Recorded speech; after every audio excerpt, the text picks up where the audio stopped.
मामाया बैसो जायो दे रावबो बैसो जाखायाखैलै 13 बोसोर सिंनि जेथुनाखि हौवासाफोरखौ फुटबल गेलेहोनाय हाबाफारि लादों बिनि सायाव नोंथाङा मा बुंगोन? जों गिबियावनो दिनै सिलापथा दख'रानि गुबुन गुबुन गामिनिफ्राय फैनो हानाय जों फंबायमोनखौ जों साबायखर बावगोन। बिथांमोना जोंनि सिलापथा दख'रा दुलाराय बर' फरायसा आफादा खावलायनाय लेखा दिनै फैनानै जोंहा जि 13 बोसोर बैसोनि उन्दै गथ'फोरखौ जोंहा सेलेक्सन खालामनाय दंमोन। दुलाराय बर' फरायसा आफादनि जि जोंहा जोंनि बर' लाइमोनफोरखौ गेलेनायनि फारसे एसे सांग्रांथि खालामनाय बे लेखायैनो हयथ' थांनाय बोसोरावबो बेबायदिनो दुलाराय बर' फरायसा आफादा बे हाबाफारिखौ लादोंमोन। देग्लायबो दुलाराय बर' फरायसा आफादनि बिथोन बायदियै मोनफ्रोमबो जिल्ला मोनफ्रोमबो दख'रानिफ्राय जोंहा आन्डार 13 फुटबल कम्पिटिसन होनो नागिरदों। बेनि लेखा जोंबो दिनै सिलापथा दख'रा हिसाबै नैबे जोंनि सिलाबालि गामिनि गेलेग्रा फोथाराव दिनै जों सेलेक्सन खालामनाय जादोंमोन। बे हाबाफारियाव जोंनि सिलापथा दख'रानि गामिफोरनिफ्राय फ्राय 80सो जोंहा जोलुर जोगिरिफोरा फैदोंमोन बिथांमोना। बिनिनो जों दिनै 18सा गथ'फोरखौ जों सेलेक्सन खालामबाय। थांनाय बोसोराव जोङो सिलापथा दख'रा हिसाबै जोंनिया धेमाजि जिल्लायावनो सेकेन्ड रानार्स आप जादोंमोन। जों आसा खालामदों देग्लाय हयथ' जोंना फार्स्ट रानार्स आप जानायजों लोगोसे डिस्ट्रिक्टआव जोंहा गोबां जोंनि उन्दै फंबायमोना जोंहा सेलेक्सन जायो जों बेखौ हास्थायदों। बिनिनो जोंहा दिनै आं गिबि आखु जोंनि गेलेमु नेहाथारि बिथांमोनखौ साबायखर होगोन। आंनि दख'रानि मावथि बिथांमोनखौ आं साबायखर होगोन। बिथांमोना जे एथबां अखानि बोथोरावबो फैनानै जोंनि गथ'फोरखौ माखासे थुलुंगा होनाय हाबाफारिखौ लाबाय बिनि थाखाय आं रोजा रोजा साबायखर होगोन।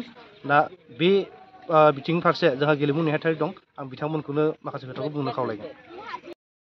दिनै सिलापथा दख'रा दुलाराय बर' फरायसा आफादनि बानजायनायाव जिथुनाखि 13 बोसोर सिंनि उन्दै जिथुनाखि गेलेगिरि बिथांमोनखौ लानानै मोनसे खेल होनाय जादोंमोन। बिनि सायाव मा बुंगोन बा माबायदि जालांखो खेला? गिबियावनो सिलापथा दख'रानि जानानै नोंथांखौ बरायग्रोना लानाय जाबाय। दिनै खोब गोजोननाय मोनदों जे जोङो सिलापथा आनसलिकनि जानानै 13 बोसोरनि उन्दै गथ'फोरखौ जोङो लानानै फुटबल सेलेक्सन खालामनायाव मोजाङैनो जालांदों। अखा हादोंबाबो गथ'फ्रा जोबोद गोसो होनानै जोदों बलखौ।